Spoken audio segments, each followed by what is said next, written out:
यही रुको, मैं पता करके आता हूँ।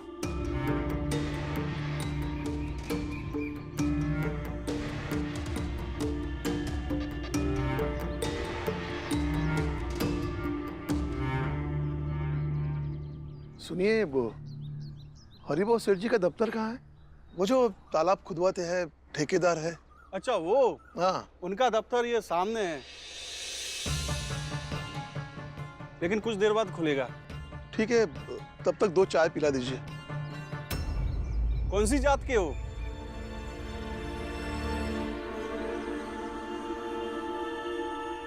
हम समझ गए तुम्हारी जात।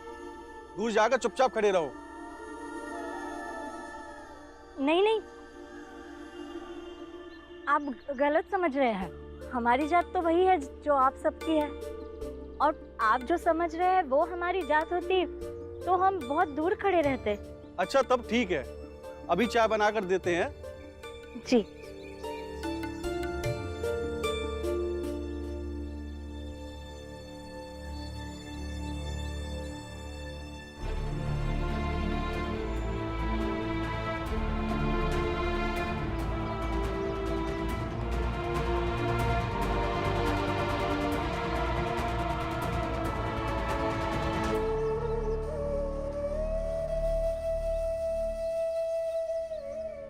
झूठ बोलने से जात नहीं बदल जाएगी।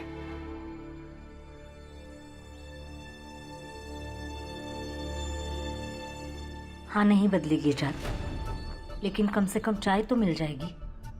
और जैसे उस सातारा में एक चाय वाले ने परेशान कर रखा था, वैसे ये नहीं करेंगे। सही गलत रहने दीजिए आप। यहाँ शांति से रहने आए हैं या वही सारी परेशानियां ले आए हैं सातारा से? जीजाबाई समझ क्यों नहीं रही है? लेकिन मैं भी इस वक्त इतना मजबूर हूं कि कुछ बोल नहीं सकता। अगर यहां किसी को भी मेरे जात के बारे में पता चल गया तो मुझे नौकरी नहीं मिलेगी, और इस वक्त मुझे पैसों की बहुत जरूरत है। घर में मेरे बच्चे भूखे होंगे। ये लीजिए, आप दोनों पानी पीजिए, तब तक चाय बन रही है। अरे रहने दीजिए, हमें कुछ नहीं चाहिए। अरे शर्माइए मत, हम सब आपके पड़ोसी हैं, एक दूसरे के काम आएंगे। लीजिए पानी पीजिए। जी धन्यवाद। लीजिए आप भी पानी।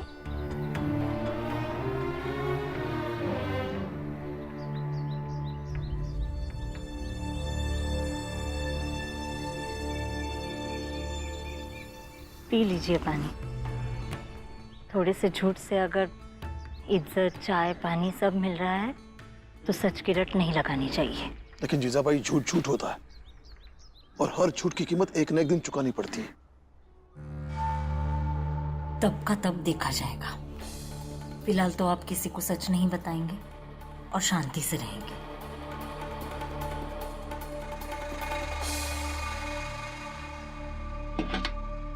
आटा तो नहीं है।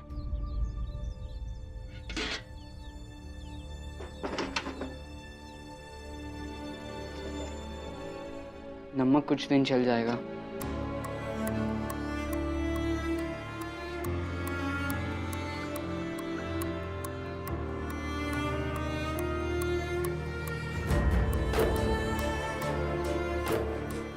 ये भी आज के लिए तो हल्दी चल जाएगी ना? घर में राशन नहीं है। और पैसे? पैसे भी नहीं है। भला पैसों का बंदोबस्त करना पड़ेगा। मैं कोई ना कोई इंतजाम जरूर कर लूंगा। अब बस ये बात भीम को मत बताइएगा।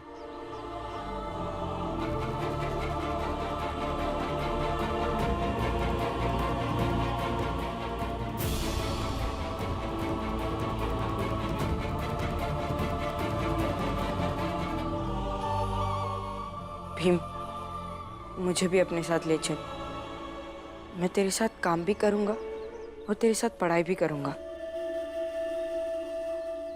चल। तो तुम हो राम जी, बहुत कुछ सुना है तुम्हारे बारे में। आपको काम में कोई शिकायत नहीं मिलेगी। हाँ, भरोसा तो है, लेकिन एक बात का ध्यान रखें, यहाँ पर कभी किसी को अपनी जात मत बताना।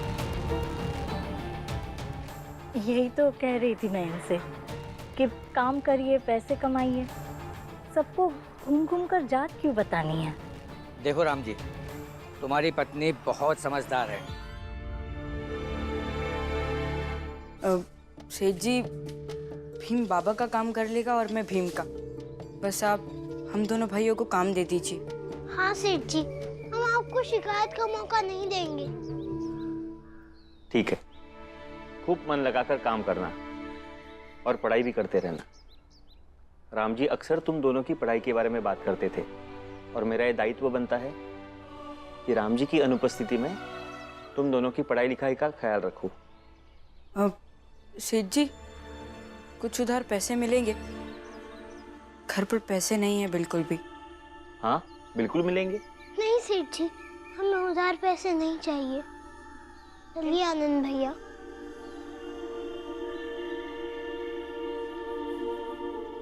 अरे लेकिन भीम, हमें पैसे चाहिए ना।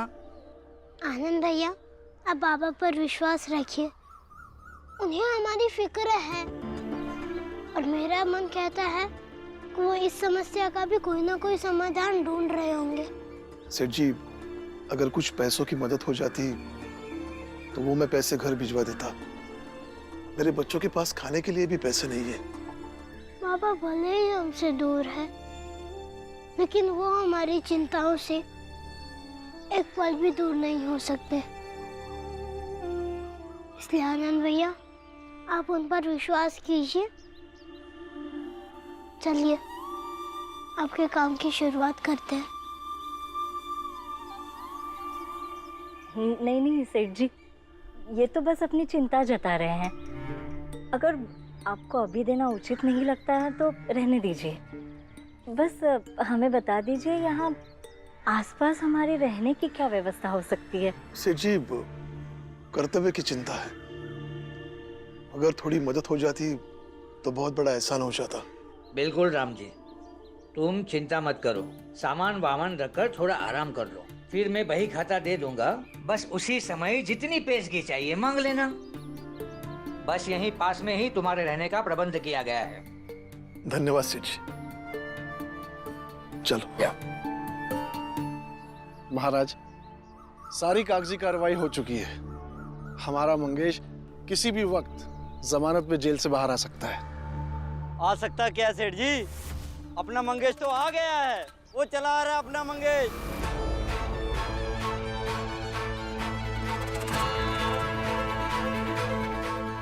महाराज,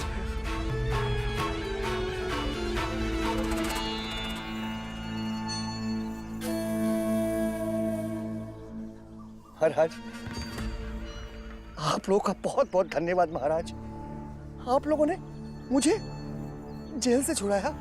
अरे तुम्हें तो छुड़ाना ही था, आखिर तुम हमारे सबसे बहादुर योद्धा जो हो। हाँ, और वैसे राम जी भी ये गांव छोड़ के चला गया है। महाराज, ये तो खुशखबरी है।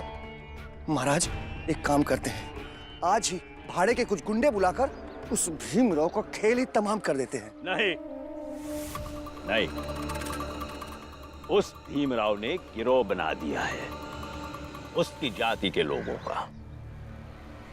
आपके कितनी होनी हुई? 5 बोरी मेरे।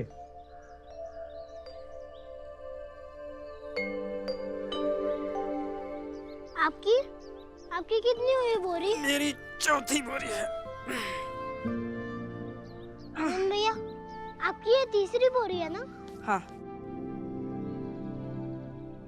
चौथा, पांचवा, छठा, सातवां, जो भी हो, मेरा बाप कहाँ पर है? बताओ, मेरा बाप कहाँ पर है? नौकर हो ना तुम लोग? सर झुकाओ और बताओ, मेरा बाप कहाँ पर है? ए, तुम लोग सर क्यों नहीं झुकाया? यहाँ हम जो काम करने के लिए आए हैं वो कर रहे हैं। सर झुकाकर खड़े रहने का काम नहीं है हमारा। और आप अपने बाबा के बारे में तमीज से बात कीजिए। तू मेरे बाबा के यहाँ नौकर है तू मुझे तमीज सिखाएगा? हाँ?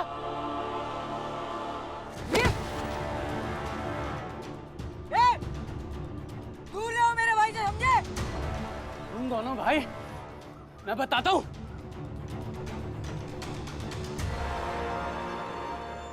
सूरज, ये क्या कर रहे हो तुम? मैंने आपसे क्या कहा था? मुझे पैसा चाहिए बाबा, तो आप घर पे क्यों नहीं छोड़ के गए? और ये दोनों बदतमीज रखे हुए नौकर यहाँ पर। बदतमीज नहीं है वो, तुमसे छोटे होकर यहाँ काम कर रहे हैं, अपनी जिम्मेदारी समझ रहे हैं। तुम्हारे जैसा नहीं, घर से कोई लेना देना नहीं उनको। मैं आपकी ये बातें सुनने नहीं आया हूँ। पैसा दो, मेरे दोस्त इंतजार कर रहे हैं, मुझे जाना है बाबा। तुम्हें पैसे नहीं मिलेंगे, पहले ही तुमने बहुत पैसे बर्बाद किए। ठीक है, वैसे भी रेलगाड़ी तो आती जाती रहती बाबा, तो फिर सुबह जाकर मेरी लाश वहां से उठा लीजिएगा। अब पैसे अपने पास रखो, मैं चलता हूँ। नहीं बेटा, रुको, ऐसे मत करना, मैं देता हूँ तुम्हें पैसे।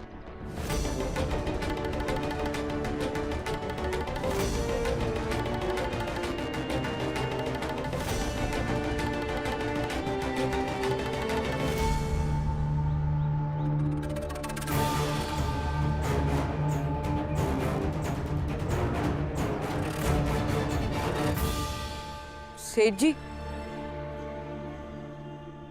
आप अपने बेटे से डरते हैं? हाँ, गलत संगत में पड़ गया है, इसके लिए ऐसा अजीब हुआ है।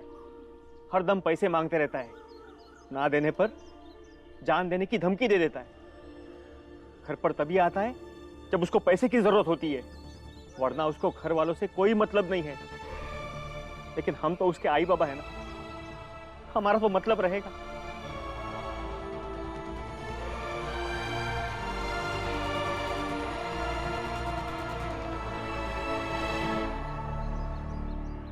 तुम दोनों थोड़ा संभल कर रहा करो, हर किसी के साथ उलझा मत करो।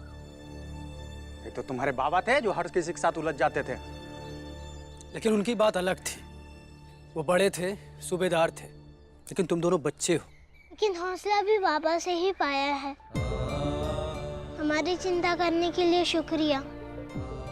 और गलत के लिए ना तो कभी हम चुप रहे हैं और ना ही कभी चुप रहेंगे।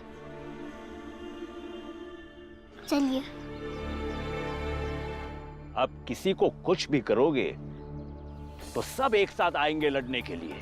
हम किसी से या किसी के बाप से नहीं डरते। आप एक बार आज्ञा दीजिए बस। अगर उस भीमराव को जान से मारने के बाद मुझे जिंदगी भर जेल में भी गुजारनी पड़ी ना, मुझे मंजूर है। उस भीमराव ने बड़ी चालाकी से अपनी लड़ाई को अपनी जाति की लड़ाई बनाया, इसीलिए उनकी जाति के लोगों के खिलाफ हमें अपनी जाति के लोगों को और मजबूत करना होगा और उस भीमराव को सबक सिखाना होगा, ताकि आगे जाति के लोगों को इकट्ठा करने से पहले वो अवश्य सोचे। लेकिन महाराज, ऐसा होगा कैसे?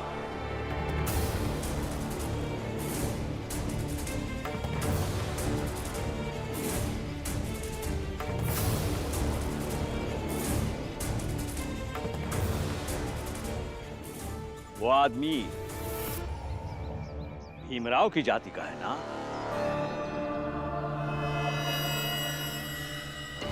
जी महाराज।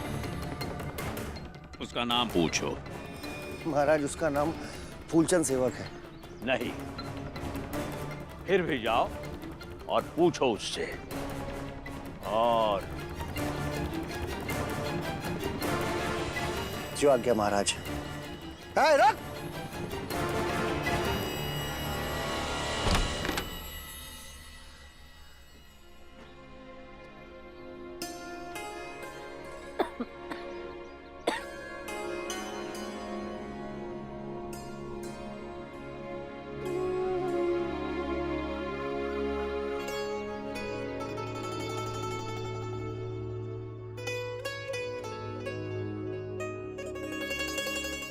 मैं जरा बाजार होकर आता हूँ। यहाँ घर में कुछ भी नहीं है। देखिए, वहाँ आपकी इज्जत रखने के लिए मैंने कुछ कहा नहीं, लेकिन ये क्या बात हुई कि आज ही काम मिला है और आज ही आपने उधार मांग लिया सातारा भेजने के लिए? मैं इस विषय पर कोई बात नहीं करना चाहता। कोई बात नहीं करनी है का क्या मतलब? पत्नी हूं मैं आपकी और हर बात पर बात कर सकूं ये हक है मेरा। अपनी राय दे सकूं और अपने हिसाब से सही गलत बता सकूं। बिल्कुल है, लेकिन उन मसलों पर नहीं जो तुम्हारे आने से पहले मेरे जिंदगी से जुड़े हुए हैं। तो साफ साफ कहिए कि आपकी कमाई पर मेरा कोई हक नहीं है। बिल्कुल है, लेकिन उन पैसों पर जो पैसे मेरे हैं, और मेरे पैसे वो है जो अपने कमाई से अपने बच्चों और मीरा के लिए भेज दो, और फिर जो पैसे बच जाएंगे वो सब तुम्हारे। सब भेज ही देंगे तो बचेगा क्या? देखो जीजा भाई, अब जो है सो है। अब आ गई हो ना उस घर से, तुम्हारा पति तुम्हारे सामने है, ये तुम्हारा घर है।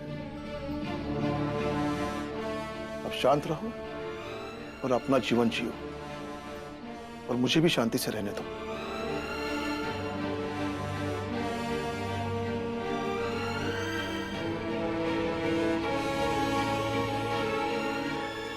इस बार भेज दीजिए पैसे। अगली बार ये भी बंद ना करवा दिया तो मेरा नाम जीजाबाई नहीं।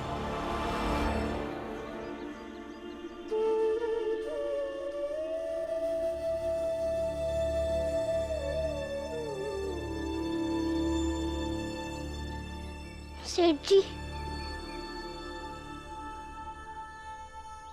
बाद में आओ, हिसाब बाद में कर लेंगे। नहीं सेठ जी, मैं आपको हिसाब देने नहीं बल्कि कुछ कहने आया हूँ। आप अपने बेटे से इतना डरते क्यों हैं? क्योंकि वो सुनता नहीं है, हरदम पैसे मांगते रहता है, और अगर ना दूं तो जान देने की धमकी देता है। मरने से अच्छा है अपने हिसाब से जिए।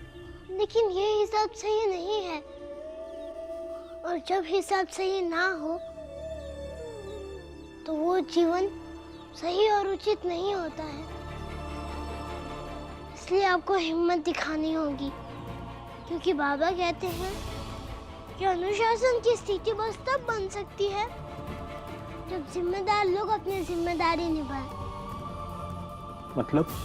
मतलब ये कि आपको उन्हें डर से निकलकर एहसास दिलाना होगा कि वो आपके पुत्र हैं और आप उनके पिता।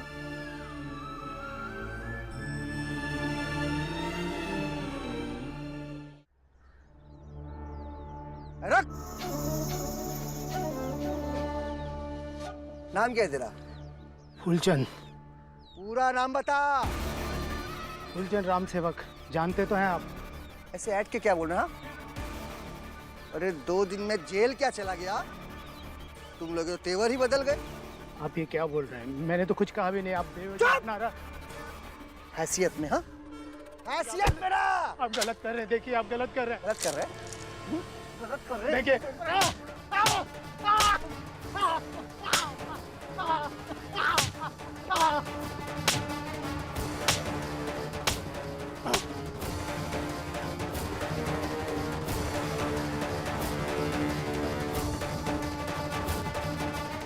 और ये बस तब हो सकता है जब आप जानते हुए उन्हें पैसा नहीं देंगे कि वो उस पैसे का क्या करते हैं। पर बेटा ये सब कैसे करेंगे? सबसे पहले तो आप ये कीजिए कि उनसे कहिए कि अगर पैसे चाहिए तो दिन भर आपके कारखाने में काम करें।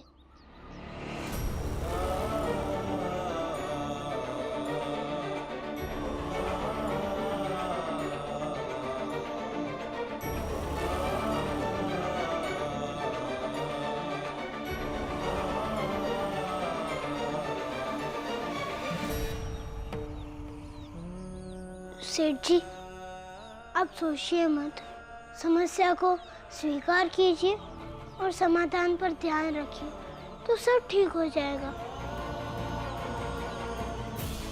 क्या आपको मुझ पर विश्वास नहीं है?